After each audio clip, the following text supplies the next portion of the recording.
are fine. She doesn't make money from having a pretty little mouth. Tell the cook not to give them to you. Anyway, I didn't come here to talk with you about pickles. I came to tell you that this time next month you'll have a Dana. A Dana? But mother, I'm only 18. Atsumamo didn't have a Dana until she was 20.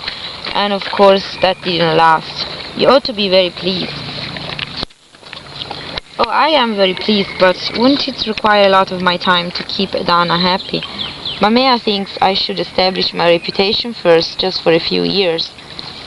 Mamea, what does she know about business? The next time I want to know when to giggle at a party. I'll go and ask her. Nowadays, young girls, even in Japan, are accustomed to jumping up from the table and shouting at their mothers. But in my day, we bowed and said, "Yes, madam," and apologized for having been troublesome. And that's exactly how I responded. Leave the business decisions to me, mother went on. Only a fool would pass up an offer like the one Nobu Toshikazu has made. Nobu is the one with the scars. My heart nearly stopped when I heard this. I suppose it was obvious that Nobu would one day propose himself as my Dana.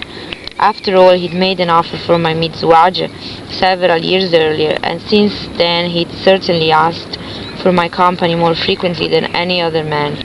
I can't pretend I hadn't thought of this possibility, but that isn't to say I'd ever believed it was the course of my life would really take.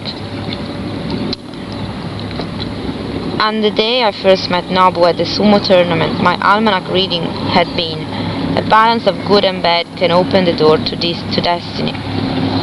Nearly every day since I thought of it in one way or another. Good and bad, well, it was Mamea and Atsumamo. It was my adoption by mother and the Mitsuage that had brought it about. And of course it was the chairman and Nobu. I don't mean to suggest I disliked Nobu.